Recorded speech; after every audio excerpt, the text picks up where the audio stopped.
Hi guys, I'm just another guy named James, and today I'm going to be talking about the next set of G.I. Joe comics. And today we are on the Snake Eyes Trilogy. Now the Snake Eyes Trilogy is a three-part story arc released in 1989, 1990, within that range. Late 1989, early 1990, according to the cover dates, which are less than accurate most of the time, honestly. But yeah, so 1989, 1990, and this is a three-part story arc all about Snake Eyes. Well, kind of, sorta. And it is a really interesting story arc. It starts off really strong. I think the first two issues are really good, and then it fizzles out at the end very hard. But I'm getting ahead of myself. This story was written by Larry Hama, as was the rest of the G.I. Joe run by Marvel, and these issues were drawn by Mark Bright. So the artwork in them is pretty good, which is nice, and kind of a refreshing change of pace after after some of the other artists' runs on the G.I. Joe comic from recent times, not too recent, but recent times. But yeah, the artwork's decent. The writing's all right. It's a bit rough in this particular story. It starts off, like I said, really good, and then it gets really less than good pretty quickly. But yeah, it is just an interesting story. One fun piece of trivia about it: it is the only G.I. Joe story that ever got a house ad, an ad in the Marvel comics. So that is, to me, very interesting. At least, even though G.I. Joe was one of the top selling comics for Marvel throughout the 80s, it was really this was the only story that got itself a house ad.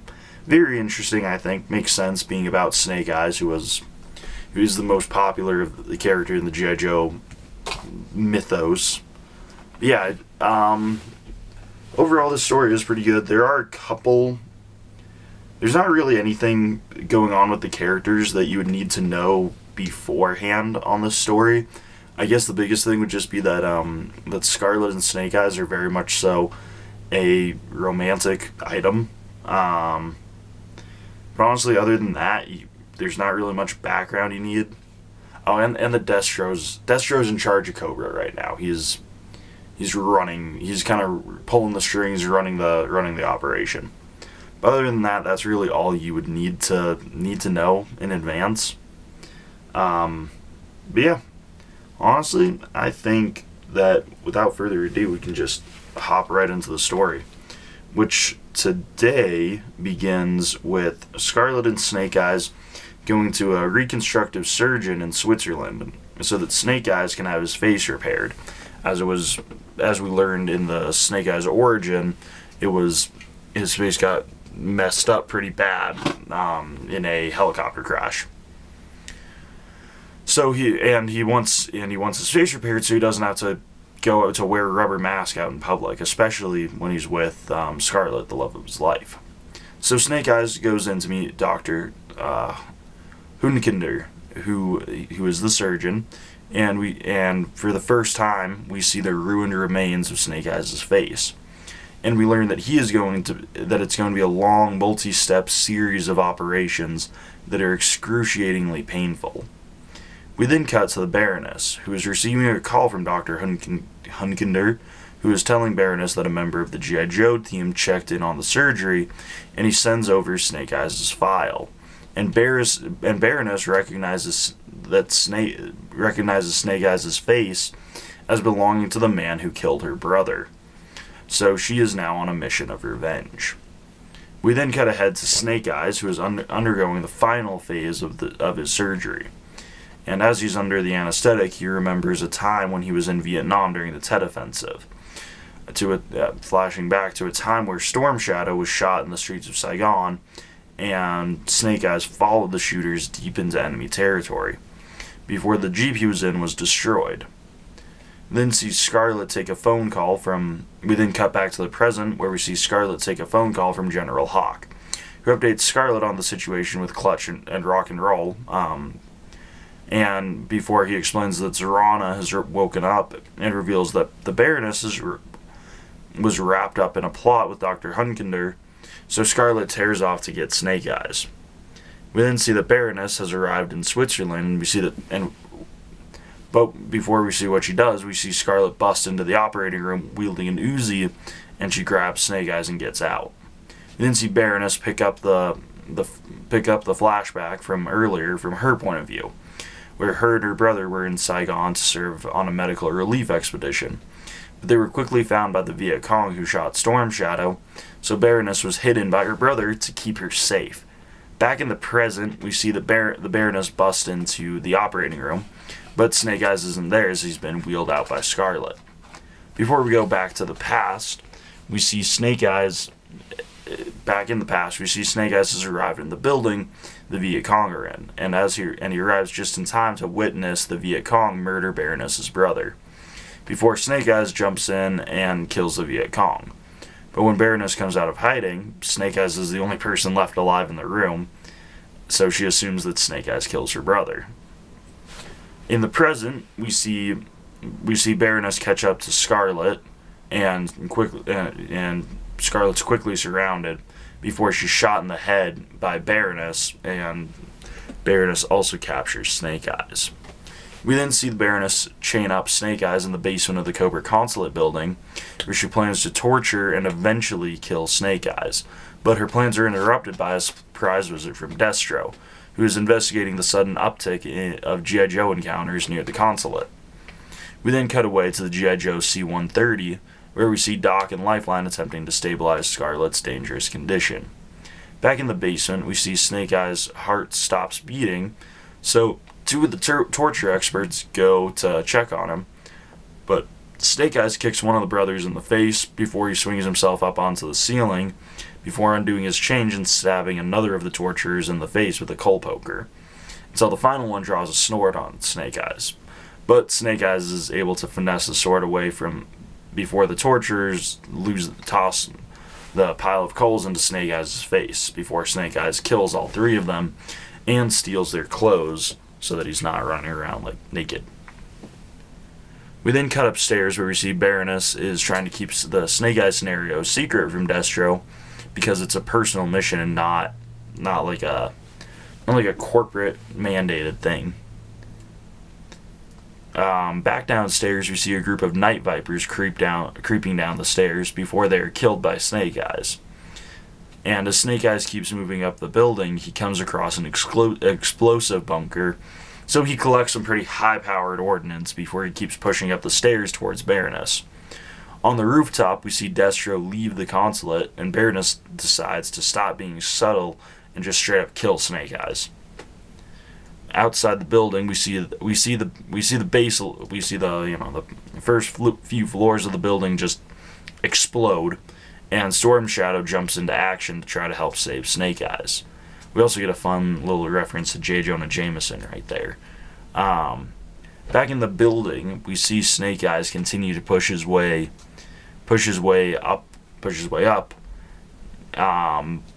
But he's now sealed. He's now sealed off on the top floors of the building with all the Cobra agents, and he did that himself so that he could get to Baroness. Snake Eyes soon runs into a group of Vipers, and they try gunning him down, but they're quickly outmatched. And Baroness is also quickly running out of troops, and the consulate is collapsing in on itself. A little further down the building, we see Storm Shadow start scaling the wall of the consulate so he can rescue Snake Eyes. We then see Destro turn his helicopter around so that he can airlift Baroness out of the consulate, as it's quite literally going to collapse any minute. Storm Shadow then reaches the top of the building and starts tossing Vipers, before Baroness sees him on the monitors and shoots a rocket at him. But Storm Shadow is able to dodge and bust in on Baroness. Snake Eyes then takes off his disguise that he acquired at some point, and him and Storm Shadow get ready to face off against the remainder of the Vipers, But the building collapses, and as everyone begins to fall, Storm Shadow catches Snake Eyes, who in turn catches the Baroness. Baroness then pulls a gun on Snake Eyes, completely blinded by her need for revenge, wanting to kill him. But Destro kind of just rolls up and is like, hey, Snake Eyes didn't kill your brother, and I know because I was there in Saigon, and it had to be an AK-47 that shot your brother. So yeah, it wasn't Snake Eyes. And Destro then just kind of grabs Baroness into the helicopter. He also does try to rescue Storm Shadow and Snake Eyes because that was the deal that they made. They made that deal real quick while they were hanging on the ledge. But the ledge that they're all on collapses. But we see that Storm Shadow and Snake Eyes are caught by the Tomahawk helicopter, which is being used to transport Scarlet to a nearby hospital, not helicopter, my word. But yeah, and that's quite literally just where the story ends. And it's fine. It's perfectly fine. But it's just weird. You know what I mean? Like it's this whole thing starts with Snake Eyes getting his facial reconstructive surgery. Really interesting idea. Yeah, but then it becomes this whole big revenge plot about Baroness, and the whole thing with Baroness is super strange to me because it just never comes up again. It never really comes up again that she has a brother. None of it. It just doesn't get addressed again, really, in any meaningful way, at least. It's just such a bizarre. It's such a bizarre interpersonal connection to make for no reason. And the G.I. Joe comic's been doing this for a while now. You have Zartan being super interconnected with the ninjas. We have all these just weird little connections back and forth, and it's not terrible, but it starts to get grating on you. And then having Destro also somehow be in that same place in Saigon.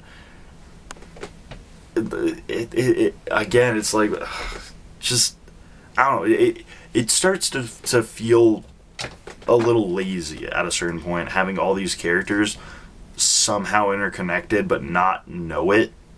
It's just bizarre. And a lot of this, it's like, oh, that also just never came up, so why didn't it come up earlier? It's just such a bizarre way to end the comic, because Snake Eyes is also just kind of just lets her go. He doesn't know that she shot Scarlet, but that would have been a much more interesting comic if Snake Eyes ended up being the one seeking revenge because Baroness shot Scarlet. That would have been a much better conclusion, I think, than kind of, because as it stands, everything just falls flat, and that's been happening with a lot of these G.I. Joe stories lately. There's no sense of victory for either side. Everything kind of just ends. The Cobra Consulate building's destroyed, so that's just not really a thing anymore, I guess. But it's just such a bizarre. It's such a bizarre story, and it's there. You get a lot of really cool Snake Eyes action, which I like. And it's drawn really well by Mark Bright. It's the actual methods of escape. Snake Eyes' method of escape is cool. You get a good Scarlet moment in the Swiss hospital. It's just it just feels so weird. The ending just feels so weird that you're just it just all feels like it fell flat, and that none of it mattered, because none of it does matter. And it's called the Snake Eyes Trilogy. Snake Eyes doesn't do all that much. He's out of commission for the entire first issue. It's all about him, to be sure, but he's out of commission for the entire first issue. The second issue, he's just busting out of the building, and then the third issue, he's just also going up the stairs, and then Storm Shadow kind of just shows up out of nowhere. Storm Shadow, Stalker, and